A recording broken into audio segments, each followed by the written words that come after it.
Hey, it's me, WWE Hall of Famer from the LOD, Road Warrior Animal. And who are you?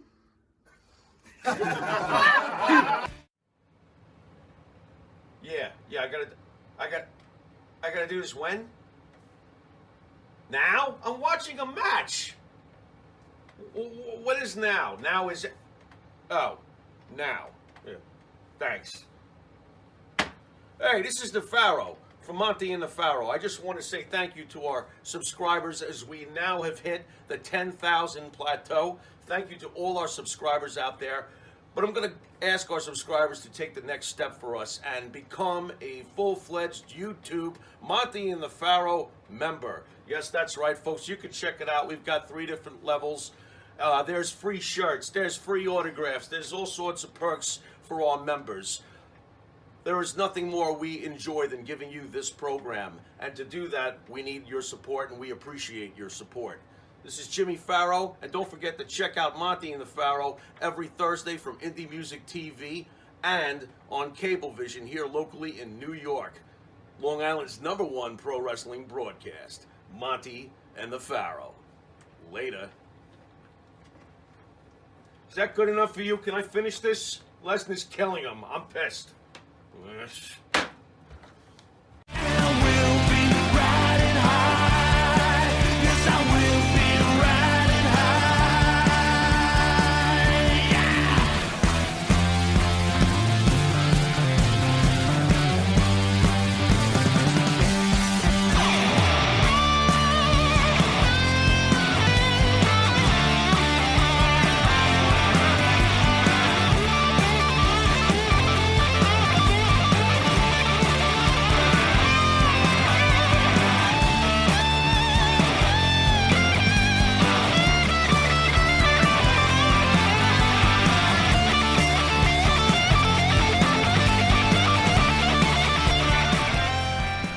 All right, welcome back to Long Island's #1 pro wrestling broadcast, Monty and the Pharaoh, produced out of Indie Music TV from Ronkonkoma, Long Island. It is another Thursday, and we welcome everybody aboard with this special show, a great interview coming up. First, I want to recognize our super producer, Mr. Matty Ice. Matty, good to see you again, my friend. We missed you. As always, great to be here. And to the right is the star of the show, Mr. Jimmy Pharaoh. Jimmy, how are you, bud? Hello. So if anyone doesn't know, Jimmy and our guest were talking for about 20 minutes about the Three Stooges. And I just was there you go. Mr. getting Party sick Pooper comes to rain on the to old my parade. stomach. Yeah, well, you know, good humor's hard to come by, and you clearly don't recognize it. What do you So know? I was we were together today, and we were just rapping, and we were just talking about things, and it made me think. Okay. I'm gonna hit you with this. So it made me think about you. What? I started thinking It's about been a long day, Smashing Pumpkins lead singer and owner of the NWA. Yeah, Billy Corgan. Yeah, what about That's Billy? correct. What about Billy? So Billy, Okay. in my opinion, All right. is almost Where almost like you.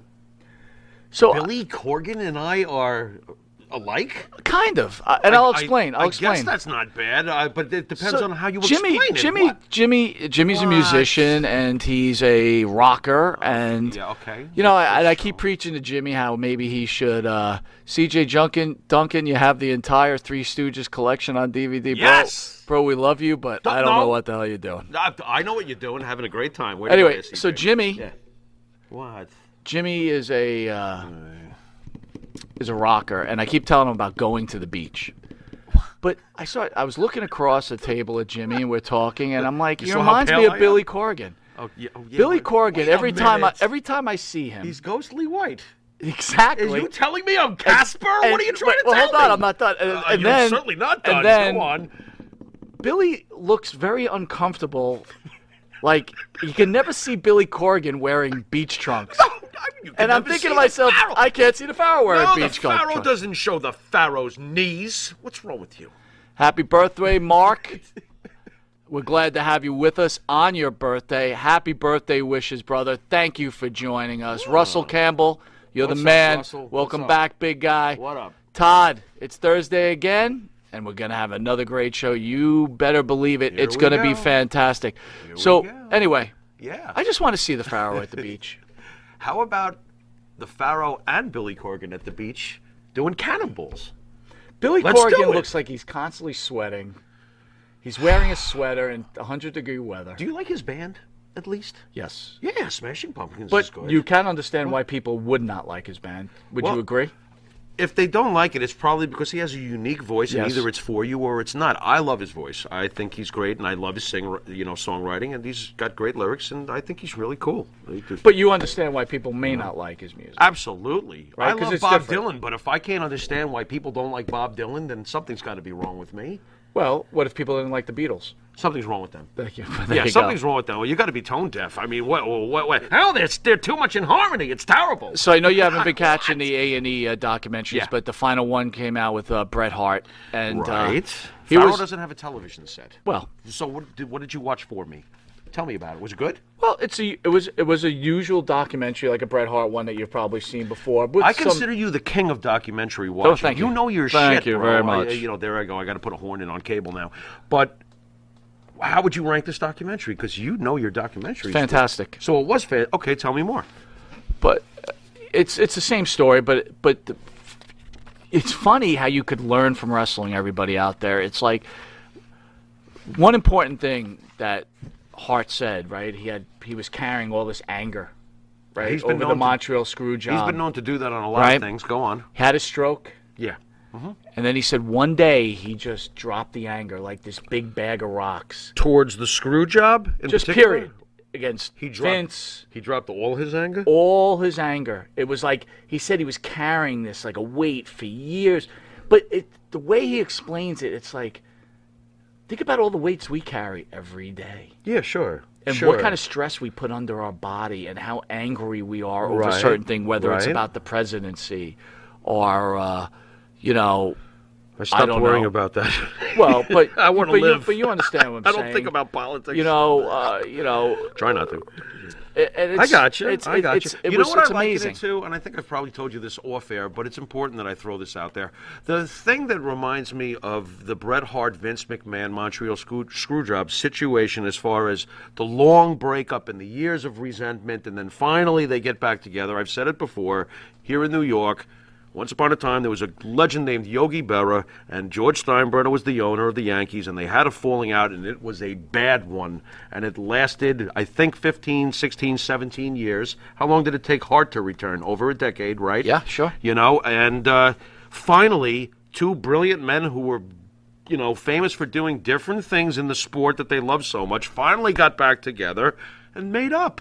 So maybe was that the moment that he singled out, that he let the hate go and let the resentment go? Because I know it happened for Yogi and George. Yeah. And I'm not surprised that it finally happened for Bret and Vince. They're irreversibly joined together in history forever. Make up! Again, So I'm glad they did. I just think, though, that we all got to stop carrying so much baggage all the time. That would be nice. And lighten up and laugh, and like Thursday nights, we get to laugh, and I hope yeah. everybody out there gets to laugh. 802, you're not a huge pumpkin fan? That's cool. He's 802 Blues. That's right. Smashing but Pumpkins 802 not Blues exactly... is a legend. Yes, it's a legend. he is. And Smashing Pumpkins is not exactly blues. Speaking of a legend, I want to thank the band that sings the theme song for Monty and the Pharaoh. Our own Jimmy Farrow, along with his partner Bart Griggs, make up the band Wisteria Hall. Yeah, thank you. Catch us all over the place, right, Mike? Catch Wisteria Hall what is on their Volume 1, Tales from the Woods. Yeah. Tales from the Woods, where you could get some really great songs. Dude, you should put a bottle of good fucking wine in my hand, because I'm well on my way. Here you are cursing. I am another horn. Wisteria Hall sings such great songs as In My Dreams, This Life, Not Far Behind, Here Comes the Rain. You can find their music on Spotify, Apple Music, and Reverb Nation. Oh. Your partner there, Bart, he's a kind of cute little fella. He's a You're cute- going to start he's getting a all googly-eyed for my partner? He's a What is- cute little fella right there. Stop. Look at that cutie, huh? Oh, my God. Thank God we don't have an action figure of The him. girls love that guy. This is not good at all. Girls love Mr. Griggs. Don't take that in the bathroom with you. If you didn't know it, you are watching Long Island's #1 pro wrestling broad. Sorry. Wow. Wow, You said it was You are cute. watching You're long- stretching him. You are watching This is Long Island's terrible. #1 pro wrestling broadcast, Monty and Farrow. You can catch Monty and Farrow on the Monty and Farrow YouTube page and Monty and Poor Farrow Bart. Facebook Live page. You can hear us on iHeartRadio, Spotify, Anchor. Catch us on Twitch TV, and if you're lucky enough to live in New York, Right. and that's really, I'm being facetious. Channel 115 every Tuesday from 7 to 7:30, and for early risers, 6 a.m. to 6:30. And if you're a late night person like the Pharaoh or Yeah. Billy Corrigan, Yeah. and you like to come out of coffins and never see the sun, you could catch Monty and the Pharaoh from 2 a.m. to 2:30. And we'll be right back with us after this special break with our guest, the job man, Mr. Chris Multerer. Multerer, right? Multerer. Multerer. And he's also known as Chris Curtis. All right, well, okay. Yeah, we'll see you in a sec. Sorry about that. Do you treat your dog as part of the family? Well, so do we. So why not celebrate your pup's birthday with the ultimate party box? Check us out on Instagram, Twitter, and Facebook at Party Pup Info, and let us make your pup's party or any celebration perfection.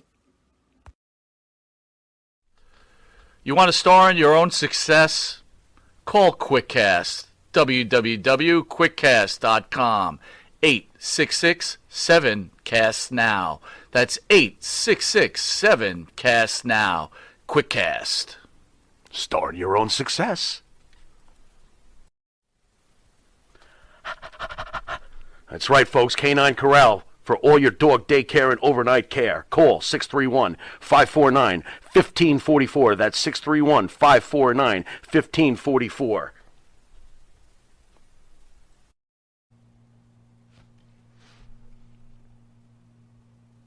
All right, welcome back to Long Island's #1 pro wrestling broadcast, Monty and Farrow, only seen here out of Indie Music TV, straight from Long Island, New York.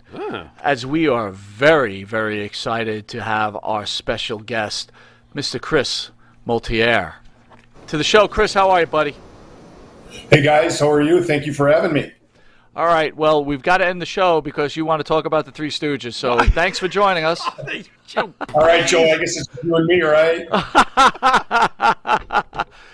Chris, really a serious question. How you feeling about your old Green Bay Packers about to lose their quarterback? Wow. Goodbye. See ya. Really? Don't let the door hit you. For real? After all he's done for Yes. you and that team, you're just going to kick him out the door? You know what? He's making $30 million a year, and for whatever reason, now he's not feeling appreciated. You know, they were wrong drafting Jordan Love. Thank you. But, Thank you. You know, here's the thing. I was thinking about this. They could have 7 quarterbacks on that team, and none of them are going to start. Rodgers was going to be playing for the next 3 years anyway. So yeah, the general manager he blew it, but you know what's done is done. But Rodgers wasn't going to go anywhere. He would have kept starting. So. I'll tell you, I'm sure you probably do remember though that before Brett Favre, the Green Bay Packers had waited quite a while, and they were very blessed to go from Favre to Rodgers. I don't think that the Packers should take for granted that the next guy is going to be anywhere near your previous 2 legends. I'll tell you that much. Right, and here's the thing: no other team in the NFL has had, with the exception of maybe, well, I wouldn't even say that, Tom Brady when he was with the Patriots, but from 92 all the way up until this past year, Packers have only had 2 starting quarterbacks. Right. The Bears have had, I don't know, 12. Right. You know, something like that, and other teams too. But yeah, they've been pretty lucky having 2 of the best. That's for sure. And it shouldn't come to this. It's like, you know, your ego. Yeah, everybody, you know, they have an ego, and he thinks he should have been consulted and that kind of stuff. But you know, that's why they have general managers to do that kind of stuff. And you know, he thought, well, they didn't, you know, ask him what he thought of, you know, drafting a quarterback. Well, they don't have to. You know, it's Understood. He's 37 years old. What if he would have got hurt? What if he would have broke his leg? What if he got hurt like he did, like when Mike McCarthy was coach? Right. And and he was done. So I mean, he's not 28 years old anymore. I So just don't think it would have been too ridiculous or out there to go to him as a man and say, "Listen, we feel as an organization you can give us 2 to 3 more years, at least. That's what we're saying for now. We would like to draft another quarterback. We're giving you a heads up. What would be the big deal? If he doesn't like it, at least he's been told." there's nothing wrong with that. I agree with you. Right. So, listen, here in New York, Mike and I are Jet fans, and it's been Joe Namath since we were 2 years old, and life sucks. So that's how we look at it.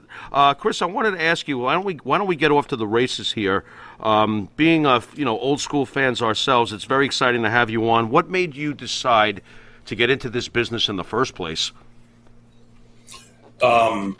It's pretty crazy. When I was 16 years old, I was at a match in Milwaukee, which is where I was born and raised. And this was down at the Milwaukee Arena, and the match was Dick Murdoch and Dusty Rhodes against Nick Bockwinkel and Ray Stevens. Wow. And Vern Gagne had turned Rhodes and Murdoch babyface for a little while.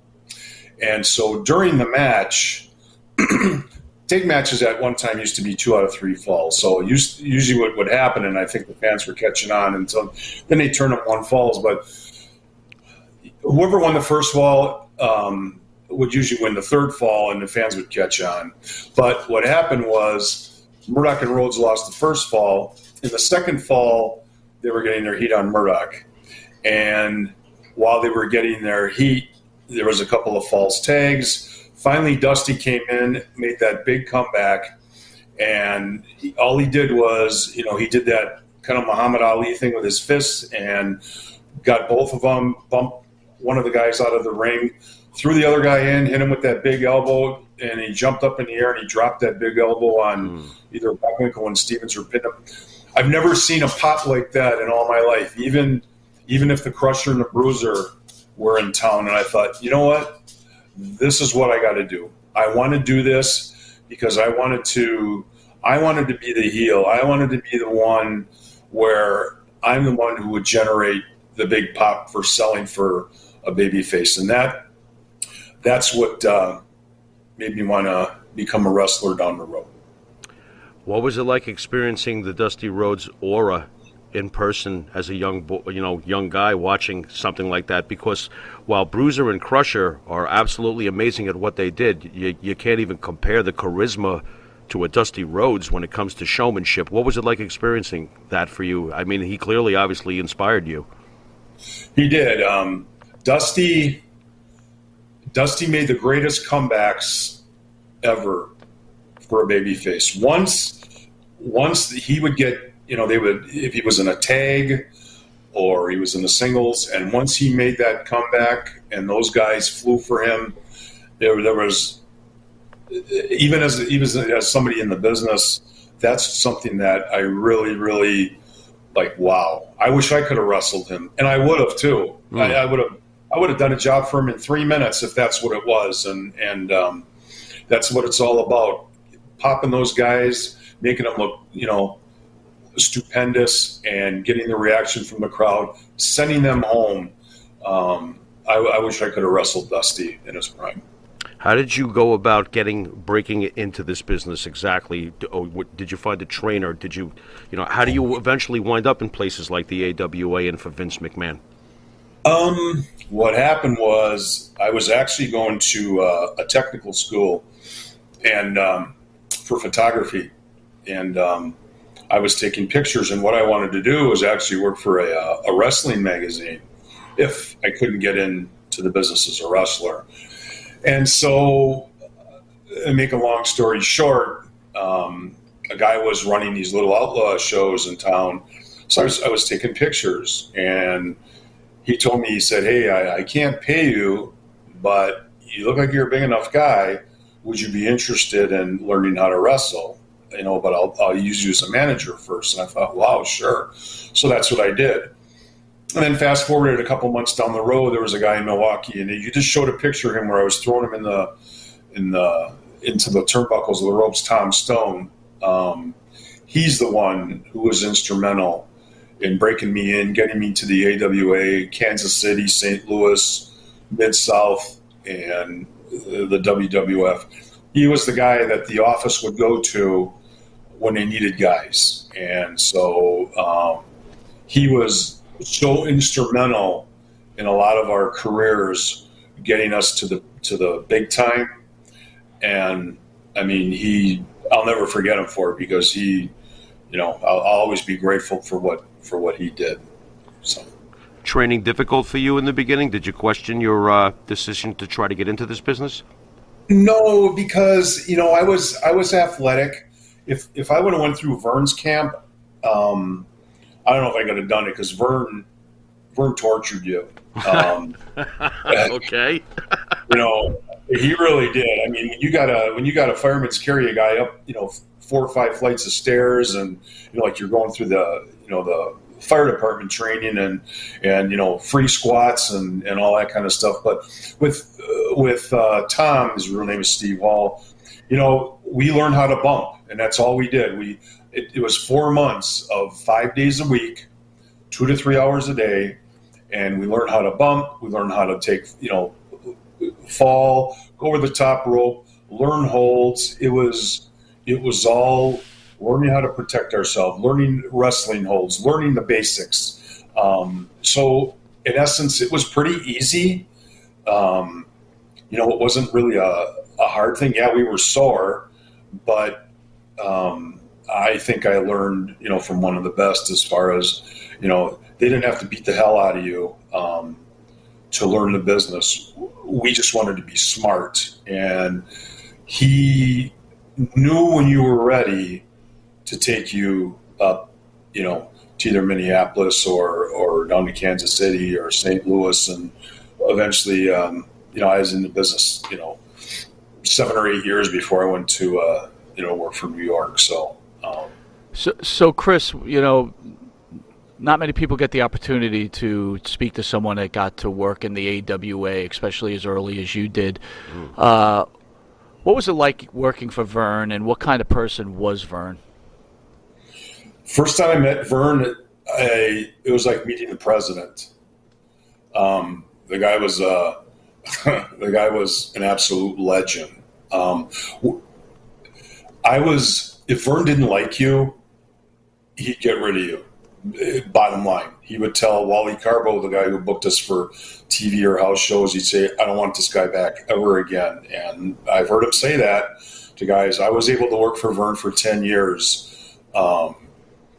He protected that business. He made it as legit as you could make it without being really legit. And it was an honor, because I grew up watching the AWA when I was a kid, and then to be working for these guys was like, man, it was like going to Hollywood, me getting my big break, and so he was so credible in what he did, and he had a lot of guys that were shooters that really knew what they were doing. We had Brad Ringens, we had Mad Dog Vachon, we had Billy Robinson, Larry Hennig. Those guys, Evan Johnson, these guys, some of these guys were Olympians. Laurent Soucy, that's a picture of the guy that I'm like tearing his eyes out. He was an alternate on the Olympic team. So he had his guys, and I learned a lot. You learn a lot of on the job training. A lot of good amateur stuff. You can learn how to hook, meaning you get a guy like Billy Robinson, where if you wanna hurt a guy, you grab a joint, and you learn from guys like that. You learn how to protect yourself, and so it was really, really valuable as far as the basics and learning to be tough and that kind of thing. So Chris, you mentioned Billy Robinson, right? We had Ken Patera in studio. Now, as fans growing up and just fans now, right, the legend of Billy Robinson is exactly what you said, right? The guy could stretch you, break you in half. Oh, yeah. But according to Mr. Patera, Billy Robinson really wasn't as tough as he claimed to be, and actually was taking a task. What do you know about Billy? I don't know. I've heard, sometimes guys like to exaggerate. I don't know exactly. I heard about the thing with Sergeant Slaughter when he was Bob Remus and Baron von Raschke. But my first match, I had a match back in July of '79, and I was still fairly new. We had a 2 out of 3 fall match, and I knew he was rough on the new guys. And so I went up to Bockwinkel and Stevens. Those 2 guys were kind of like my mentors. They were like, super helpful. They were just really, really good guys. And he just said, well, just listen to Billy, and you'll be okay. So before the match, I went up to him, I introduced myself, and I said, hey, Billy, I'm Chris Curtis. I got you today. He goes, well, nice to meet you. And so we went over our match. And the only part I really remember is the beginning was we lock up. I get him in the corner. I hit him with a forearm in the chest, and I go to Beal throw him. Well, that's what I did. And he put on the brakes, and he called me a couple of names that I really can't repeat. And then he decided he was going to stretch me. He changed everything. And so he picked me up, slammed me, picked me up again, he's got a backbreaker that looks like it can break you in half. He gave me one of those, put me in a Boston Crab, and I tapped right away, and I gave up because he was going to try to break my back. I knew he was going to. Well, they canceled the second fall, and so I went upstairs, and I told Wally Carbo, I said, this is bullshit. I said, I didn't come up here to get stretched. I don't need this. And then Bockwinkel came over, and he said, hey, man, don't. He said, he just initiated you, and you made it, so don't quit. I had him about 4 years later, and I said, hey, Billy, remember me? And he said, yeah. He said, you want revenge on me tonight, right? And I said, no, man, I just want to have a good match, that's all. He gave me most of the match, and then he stopped me and he beat me at the end. And so he did that to a lot of guys. I don't know if Vern gave him the directive to do it just to see if he can handle it, but that was it. He's so quick. It's just trying to get a hold on him is almost impossible. So as far as like guys stopping him in his tracks, and I don't know. I wasn't there, but I guess if it happened, it happened. So. Chris, you spoke earlier of having to, when you work with guys or you learn from guys who can hook, you learn to protect yourself. And I thought that it was interesting, those words, protect yourself, because, and I know Barry Horowitz is going to get mad at me, but as a jobber, after all, your book is Job Man, is your job much more dangerous than a mid-level card guy, an intercontinental title holder guy, a main event guy, because of the fact that you got to take some serious bumps? Or is the answer just obvious at this point? I'm just curious. No, you're exactly right, Joe. We're kind of in a vulnerable position. We're out there to make the big guys look good, the stars, the mid-card guys. Just take care of us. You don't have to go out there and kill us. Mm-hmm. We're there to make you look good. We wouldn't be there. They would not bring us in if we sucked. Right. There's a few guys out there that shouldn't be out there, but those guys are no longer. Mm-hmm. But I went out there and I told them, I said, whatever you want to do, that's fine. I'll sell the heck out of it for you. But don't, if we're kind of in a vulnerable position, the guy's going to come off and drop a knee on us. Don't come down and cave my chest in or cave my face in, or, there's no reason for it. Tito Santana probably said it best. I worked Tito one time in Milwaukee, and Tito said, I pulled his hair a little bit hard, and he said, hey, man, he said, you don't really have to pull it. Just touch it, and I'll go back with it. And that's what it's all about. Yeah. You just, and we're kind of like, it's kind of like a double-edged sword. You know, if a guy takes advantage of you, if one of two things, you can either take it out on him in the ring. It's going to screw up the match. You're going to get fired. They won't have you back anymore because you hurt one of their stars or you messed it up. Or if you go in the back in the dressing room and you kamikaze him with a chair in the back of his head, you know, you might go to jail for assault. But it's kind of like a fine line. The only thing what really worked out good, and I really never had any other issues with anybody over the years except that time with Billy. But we had to deal with the fans. So knowing how to protect yourself, if some fan wanted to, you know, take a shot at you, we had that to back us, you know, how to defend ourselves. And so that was a big thing. And there's nutty fans out there. There's some crazy ones, that's for sure. I bet. I'm sure you came across quite a few. Let's discuss the one that Vern Gagne messed up on, the great one that Vern Gagne let get away. And of course, you have some memories, I am sure, of Monty and the Pharaoh's personal all-time favorite. Tell us about Hulk Hogan. Hogan, he was probably my favorite opponent. He was super nice. He took care of you out there.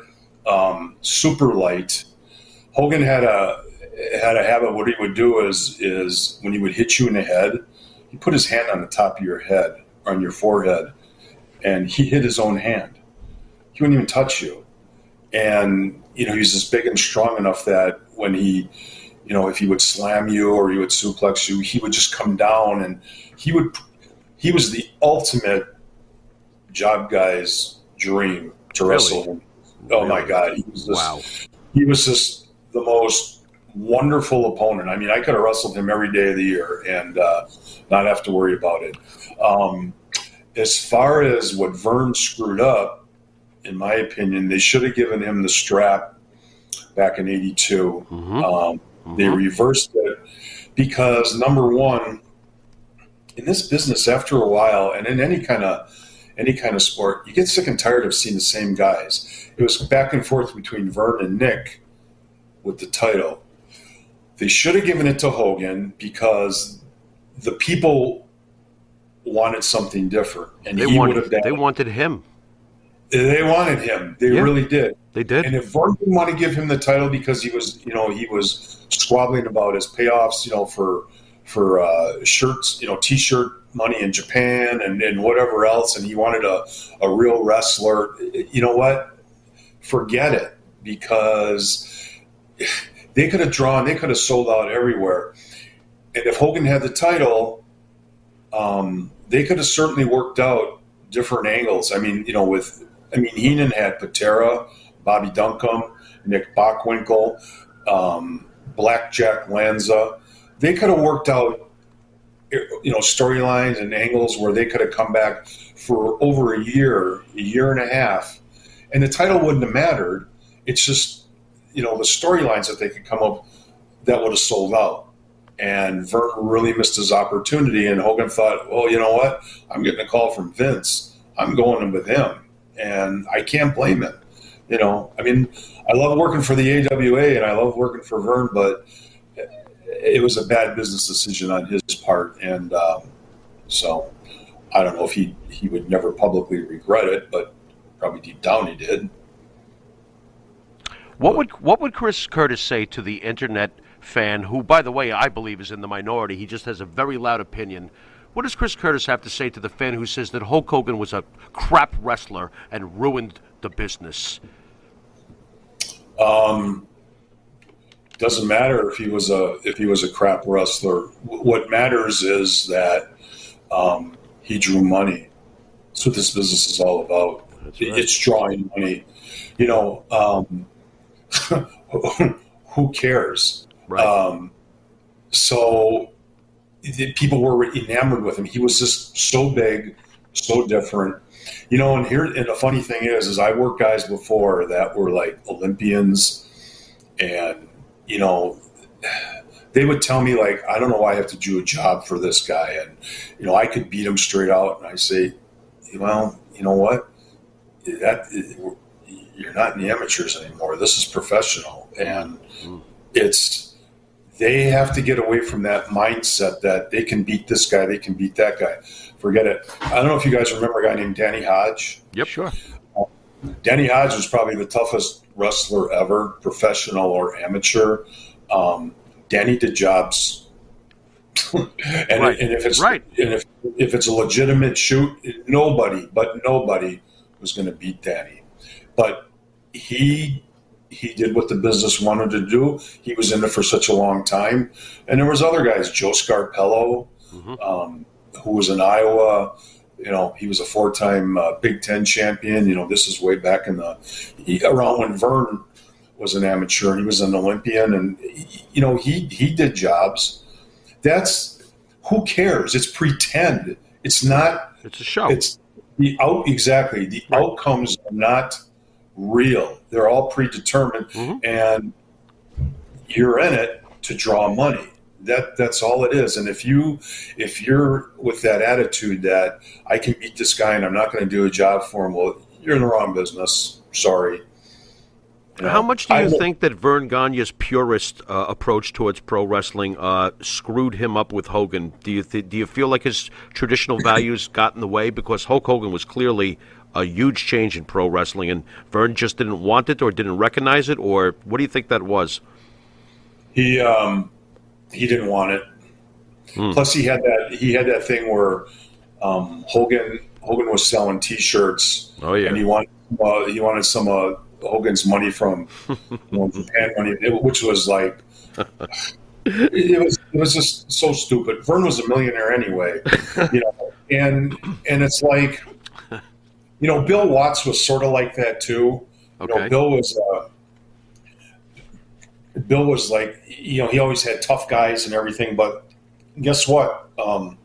Junkyard Dog was not a wrestler, and he can only do one, a couple of things, put a headlock on a guy. And, it's like, but so what? Right. If you drew money, who cares? Yep. That's all it is. Yep. Speaking of the plethora of mistakes that Mr. Gagne made throughout his tenure as the owner of the AWA, we're huge fans of the adorable one, Adrian Adonis, and Jesse the Body Ventura. Oh, yeah. What kind of relationship did you have with those two gentlemen, and you could tell us a story about them? I love Jesse. Jesse was, here's the thing, when he was in the AWA, he was a cool guy. When we went to New York, him and Hogan both still were nice guys to us. They remembered us. They stopped and they said hi, and they never had any arrogance like they're better than us. They were just cool guys. No, I don't care what anybody says about them. That's their issue. Jesse was just awesome. If you guys remember Black Saturday from 1984. Oh yeah. I was on that card when Vince invaded Minneapolis, and I had Jesse. And but Jesse is just, he's just a really, really cool guy. He's got some different ideas on things these days, but you know what? So what? But he was always cool with us. Adrian, I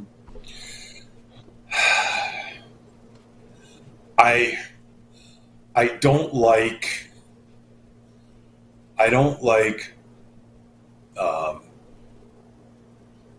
dirty laundry about any guys. And Adrian was, Adrian, I guess, was Adrian. He had his own deal, but I never had a problem with him. I worked him in a tag match when him and Jesse first got together when they came from Portland back in '79.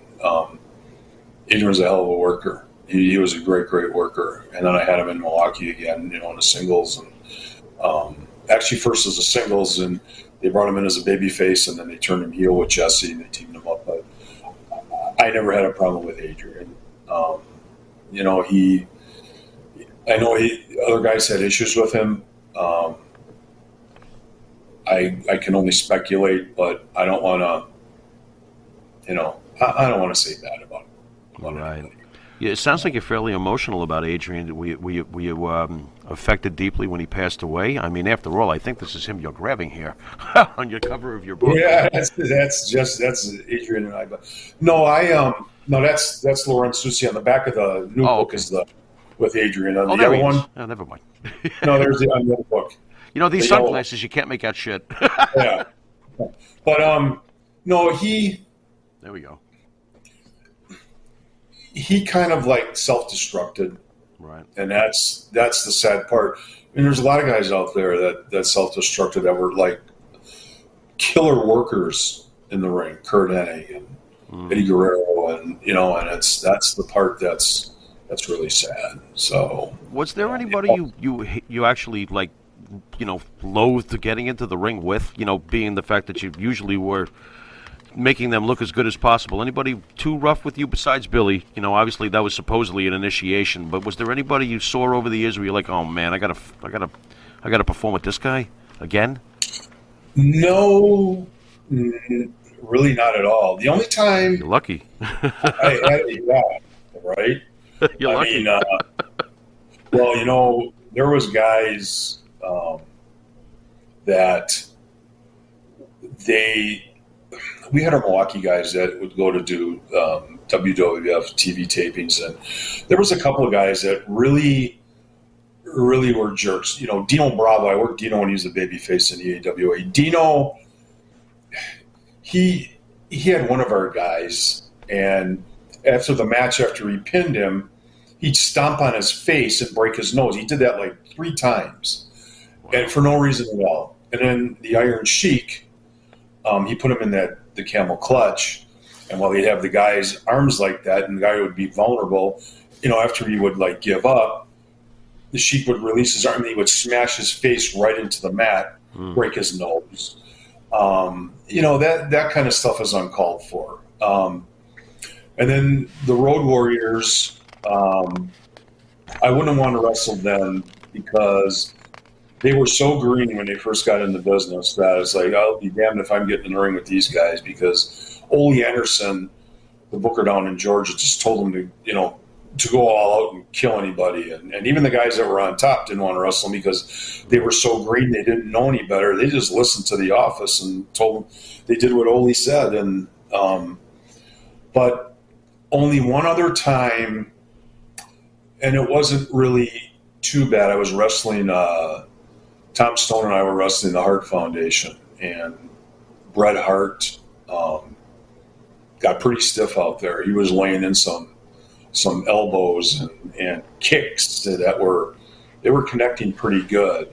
And so now I would have expected that from Neidhart, like, who was the crazy one, but Right. he was like crazy. Yeah. I mean, he was a legitimate nut job, but he was like super light. Bret, for whatever reason, was a real jerk that night. So I went back to the dressing room and I said, "Hey, Bret, what was that all about?" He goes, "Well, you were kind of heavy on a slam, and I just had to let you know." So I'm thinking, really? I looked at the match and I didn't see anything, but yet here's a guy who blames Bill Goldberg when he gave him that super kick. Right. And he claims that may have caused his stroke. And, now all he does is complain about that all the time and whatever else. And He didn't seem too concerned for you guys that night, though. I got you. no, and one of the other guys that I teamed up with, Stone, Bret let him have it one night too. I mean, he really sputted him, and there's no reason for it. You don't have to do that kind of stuff. If a guy is like really making you look bad, that's one thing. Then beat the shit out of him, but don't, and then finish him off right away. Just put him in something, finish him off, and be done with it. But you don't have to go out there and hammer the heck out of a guy just because, if a guy didn't sell something completely right, or you can go up all the way for a slam, it happens. I mean, it happens. So. We'll be right back with the Job Man after this quick commercial break. See you in a sec. Hi, it's John from Under the Table Hot Sauce. I'm here with my friend, the star of the show, Jimmy Farrow. Yeah, what's up, JB? Nah, nothing. It's been a hot summer, and for all your barbecue needs, you can go to underthetablehotsauce.com. 13 unique flavors to choose from, created and bottled in a Long Island kitchen. Underthetablehotsauce.com. Let's go chow, JB. Let's do it. All the flavor, twice the burn.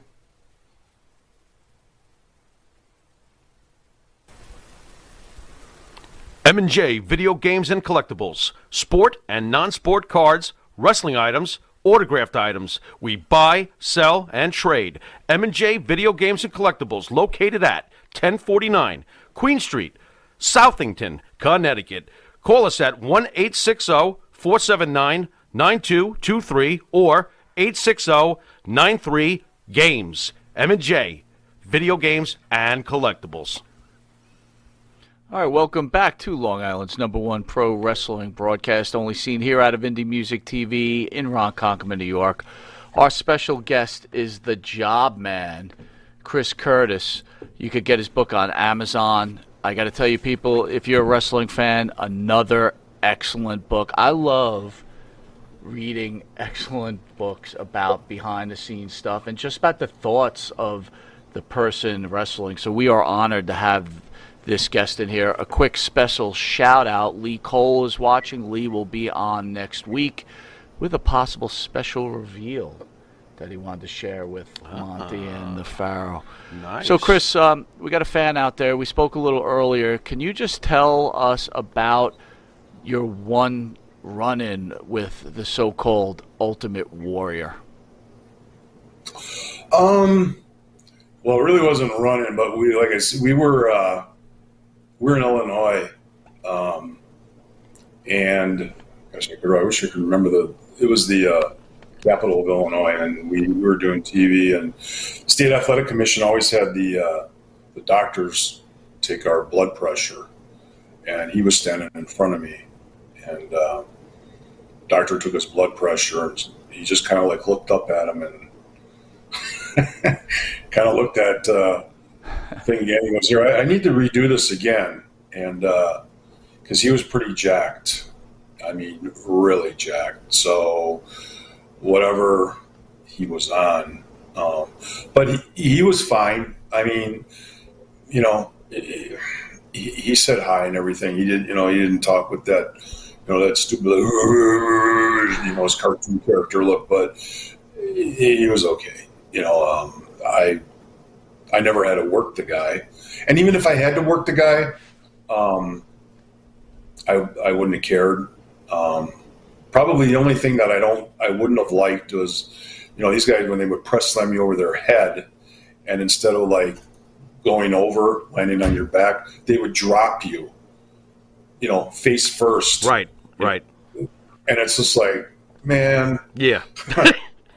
how would he like to go like 7 feet in the air, face first? And, that's a recipe for, breaking an elbow, a knee, or whatever else. And guys hated that, but they didn't care. They just did it, and oh well, I'll move on to the next guy. And that's the kind of stuff that one of the Road Warriors did that to Kurt Hennig. They picked him up. He thought he was going to get press slammed on his back. Well, they dropped him, and he said, if the guy tries it the next time, he's going to grab his nose and pull his nose off his face. Wow. He was really ticked. Yeah. So it's that kind of stuff. They want to do it for effect, but they don't realize that they're doing that with a human being. And, we're not like granite. We're not steel. We got bones and everything that could break, and even if they did that with a guy that they're working an angle with, if they hurt him, well, they're going to lose money because they're not going to have that opponent to work anymore. So you got to take care of each other. That's what it's all about. Monsoon said that too. You have to take care of your opponent. You have to work together, not go out and hurt each other. Even if you don't like each other, you don't try to hurt the other guy. You know, Chris, I got a two-part question here, because just thinking about what you're saying. Number one, do you think today's wrestling needs the squash match to be brought back with the jobber? Because, again, I think it was important to wrestling back in the day, and I think it could be important now. And then the second part of the question is this. Have you ever seen a case where someone just said, screw this, I'm tired of this guy taking liberties on me when I'm supposed to be doing something, and just took business into his own hands and just made the star look like shit? The squash matches, there would be no problem doing that, as long as those guys, took care of the jobbers. I used to love studio wrestling, old studio wrestling. There was just something about that as opposed to doing, taping TV in a large venue. But yes, I think that they should have never gotten away with that. Now it's all kind of like house show stuff. It's all talk. As far as a guy taking it out on another guy, he'd be done. He would be blackballed out of the business because you hurt the guy. Well, you ever heard the story about Danny Spivey and Adrian? Mm-hmm. Yes. Mm-hmm. Yeah. So, Adrian was like real stiff with him, and Danny got sick of it, and Danny laced him really good, and Adrian's lucky that according to Bob Orton, Adrian was never the same after Danny got a hold of him. I don't know if anybody knows about what happened, but Adrian was working him real stiff. Danny Spivey's about 6'6", 270, 280. He's huge. Yeah, he's a pretty tough dude. And not forget, he's the American Starship Eagle. Oh, right, with Coyote. There you go. Hey, yo. Yeah. There you go. Go ahead. But Adrian came back, and I think Danny did something out there.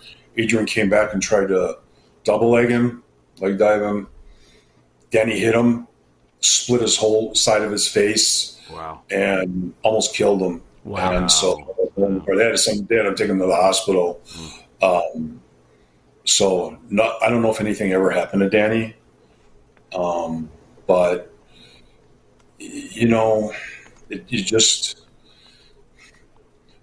if it's ever really happened. That's probably one of the worst stories that I ever heard. But if I was working a guy, let's say that time that I worked Billy Robinson, and I went back and he's in the dressing room, and he's just sitting there, and all of a sudden I decide to take a chair and hit him on the top of the head and just beat the heck out of it, on his head, and send him to the hospital. Number one, I'd probably go to jail.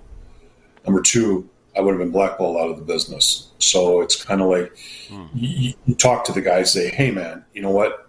Lighten up. There's no reason for it.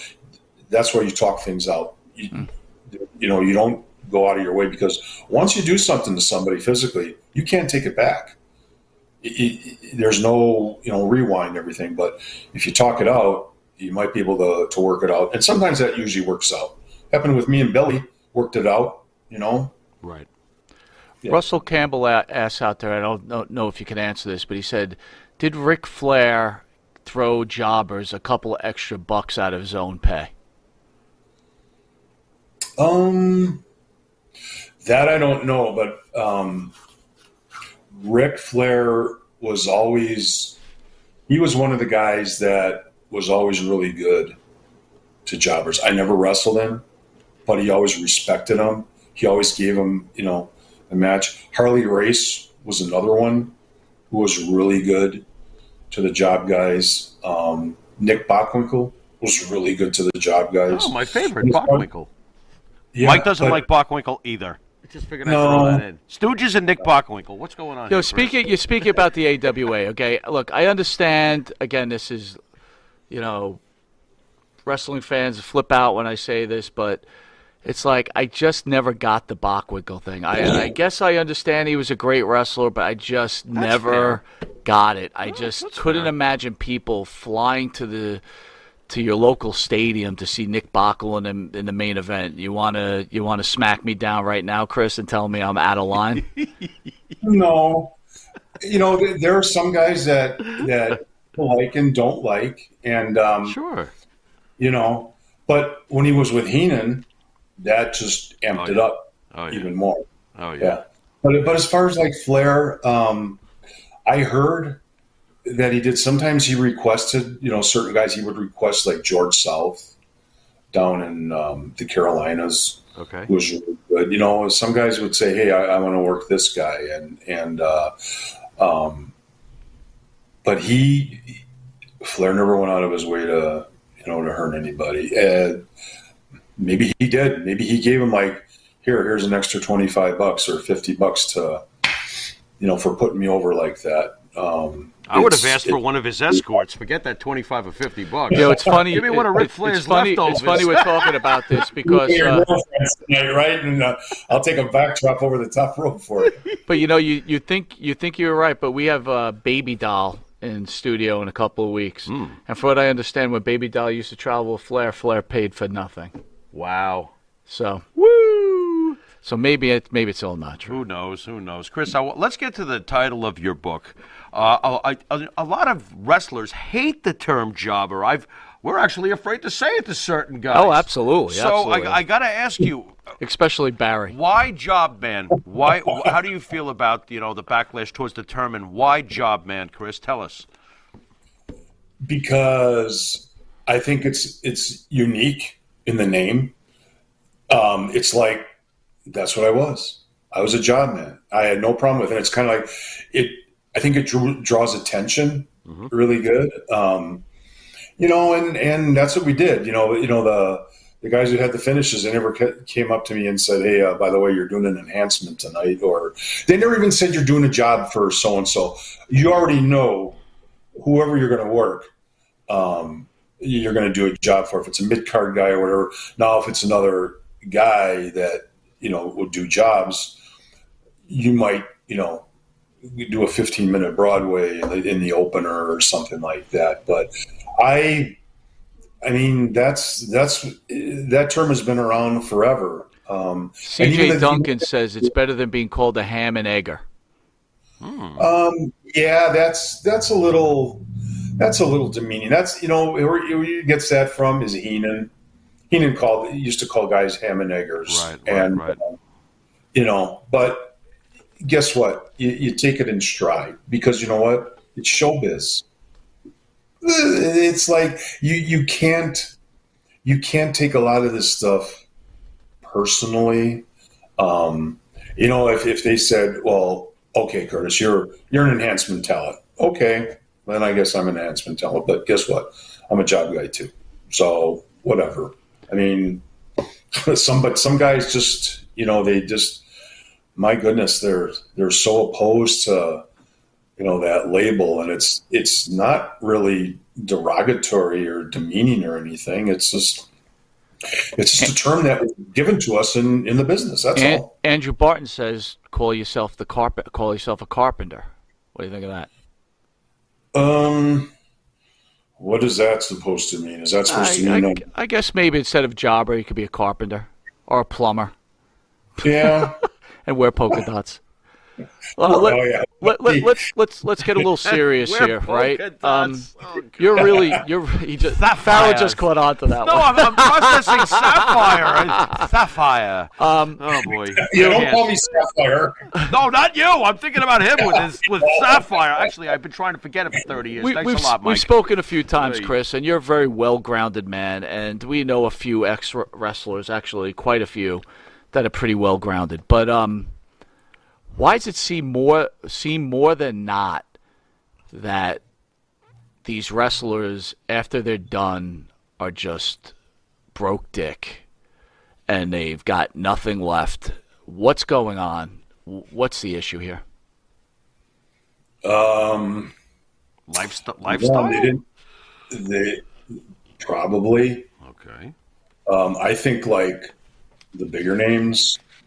There's one guy in particular that I remember reading about. He had to have surgery, and and then he started a GoFundMe page to help him pay for his surgery. And I'm thinking, what did you do with all your money? When you're making, $400,000 a year, what did you do with your money? Other guys, you're probably right. Could be the lifestyle. They didn't they didn't have a backup plan. I mean, in this business, if you don't have a backup plan, and this is all and if you get hurt, whatever, or you get fired and there's no other place to go, you got to find something to do, and especially if you have a family. But I think it's just the way you save your money. So I know that I don't know exactly, what they did for expenses, what Vince did. I don't know if these guys are flying around, I'm sure they're playing. I don't know if they have to pay for their own flights. They probably have to get their own, rental cars and hotels and stuff. But even then, guys are, they get 4 to a car or 4 to a room. And so you have to, and when you're making maybe $10,000 a week, you should be able to. Yeah, think about what you just said. $10,000 a week. I'm thinking about it. And when they go to Japan, if they're big, like, they could be making $15,000 or $20,000 a week. Wow. And everything is paid for. Everything is paid for. It's like, when Baba or Inoki would bring guys in, especially Baba, guys like Stan Hansen, everything was paid for. Brody, everything was paid for. Yeah. The Funks, everything was paid for. They took care of it. They didn't have to worry about anything. So, yeah. And then you see these guys that are still, wrestling, and they're 67 years old or 70 years old. I'm thinking, Jesus, you can't even walk. It's like, we don't look good in spandex anymore. I'm sorry. But, our mind says, yeah, we can still do it. But our bodies say, no, you can't do it. You shouldn't do it. Todd Beecraft says out there, ham and egg, now I'm hungry. Here's a great question. Andrew Barton has a good question for you, and I actually really love this question, but I'm going to change it a little bit. What? Who is the best jobber in the history of professional wrestling? Well, wow. Wow. I would say... Think about it, Chris. The list is long. Me and the Pharaoh have a list, too. We might have to do a show about it, so think about it. I'm going to tell you something. If it comes down to really, really making guys look like they are just out of this world, ridiculously strong. Remember the Mulkey brothers? Oh, yes. A lot of fans of the Mulkey brothers, yes. They were human paper airplanes. I think it was Randy Mulkey. That guy could get a clothesline, and he could do a backward 360. These guys were they were unbelievable. And there's other guys. There's another. Barry was Barry Horowitz. He was really good. He was a really good jobber. Where does Frankie Williams rank? Thank you. I was just about to ask that. Frankie Williams, to me, is one of the greats of the early 80s, period. Put him in the Hall of Fame. What do you think of Frankie? Truthfully, I never saw Frankie wrestle. I saw that issue with him and Piper. Okay. But, he tried. He tried really hard. He tried. Yeah.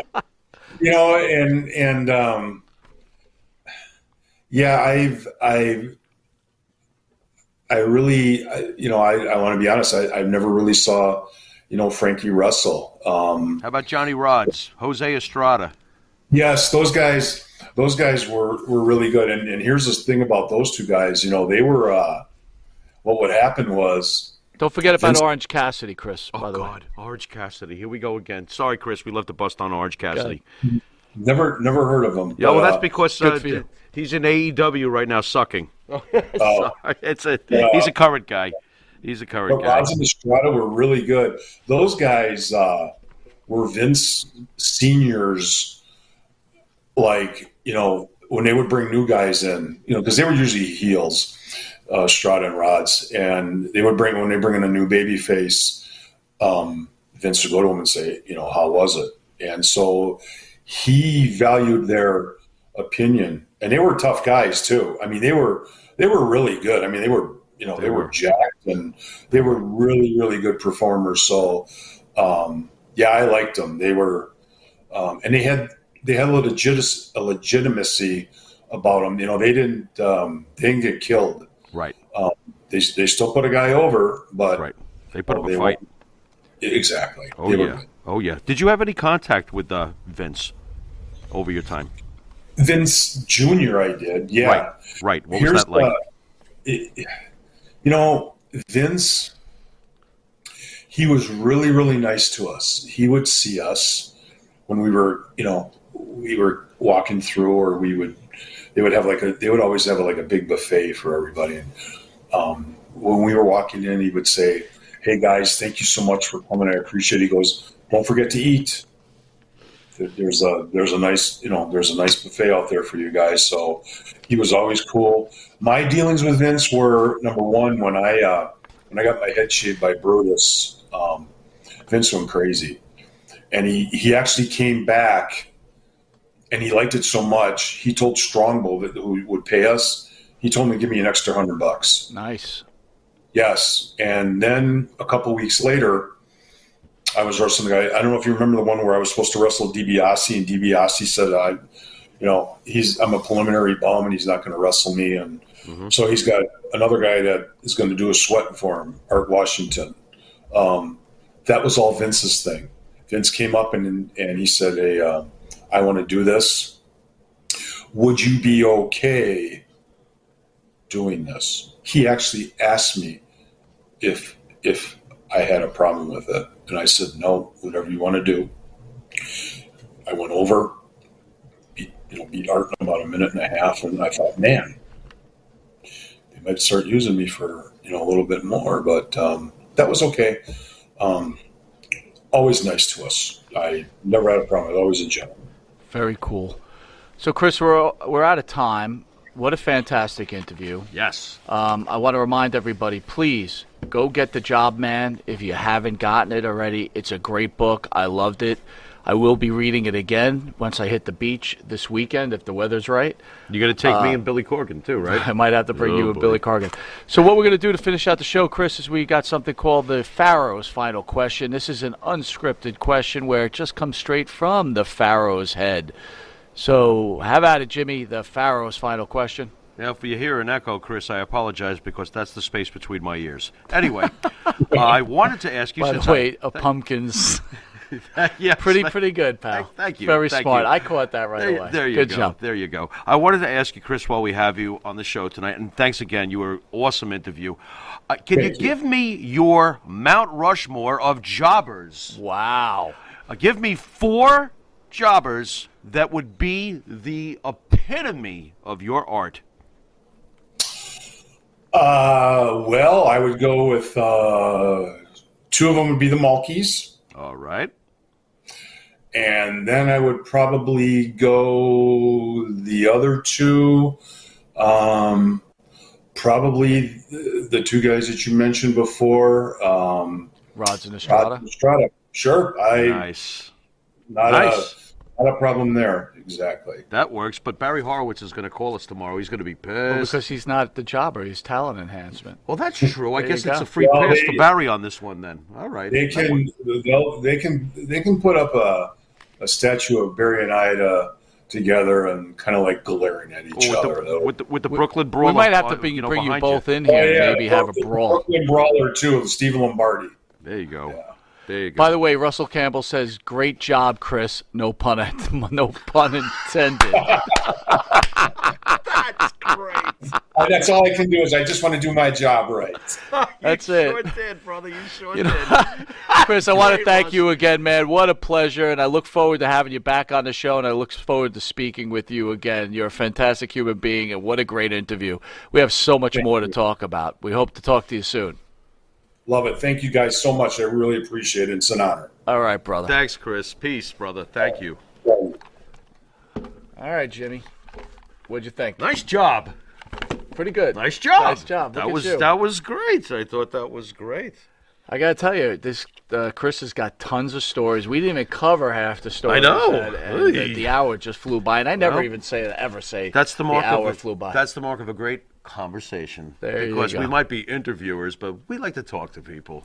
That was awesome. I want to thank everybody for joining us tonight. I hope you enjoyed this interview. Again, please support Chris. This book is a great read for professional wrestlers. By all means, go on to Amazon, get the book. It's fantastic. One thing I want to mention is Pulsar Light said, is there any Frankie Williams T-shirts out on eBay? Interesting. I said, if there is, please pick up one for you and me. Does it say I tried? You And on know the back, what? I tried really hard. We might have to. That would be cool. We might have to make Why one not? of those. I That's love not a bad idea. love Frankie Williams. That'd be great. Anyway, we want to thank you all. Upcoming shows next Thursday. We've got Lee Cole in studio. He's got a couple of things to reveal, and look forward to that. And then on Monday, we have Baby Doll with the 28th. Matt, is it the 28th for Baby I Doll? believe it Thank is. you. There you go. And Very then nice. on August 5th, Matt, correct me, I don't have it down here, we've got tribute to New Jack. The Life and Times of New Jack in studio will be Super Crazy and Mustafa. Nice. That's awesome. And July 31st, we have Joel Gertner Oh, my. Well. in studio. Joel Gertner. I love Joel Gertner. Look at you man. loving Joel I Gertner. EC Dub, baby. EC Dub. Fantastic. And we've got MTV star. Let me get my act together. Hey, is that the big... Marissa Jade in Dude. studio. So Is that the Big Brother thing? that's the Big Brother thing, brother. Hey, real quickly, I'd like to Go give a ahead. shout out to Monty and the Pharaoh's favorite couple, Rocco and Rosemary Spano over in Port Jefferson Station. Just want to give them a shout out. We love you guys. Thank you very much for the support. Keep a lookout on your mailbox, too. Absolutely. Absolutely. We really appreciate the support. We want to thank everybody for support you're giving us out there also. We look forward to talking to you guys soon. Great comments, by the way, today, guys. Thank you. Yeah, excellent That was comments, awesome. really comments. Russell's hilarious. Everybody's Unbelievable. hilarious. And thanks again, you guys. It's an honor to be able to put on a show and you guys watching and enjoying. It means all the world to us. Anyway, this has been Long Island's #1 pro wrestling broadcast, Monty and the Pharaoh. This is Mike Monty. This is Jimmy Farrow, and until next time, later.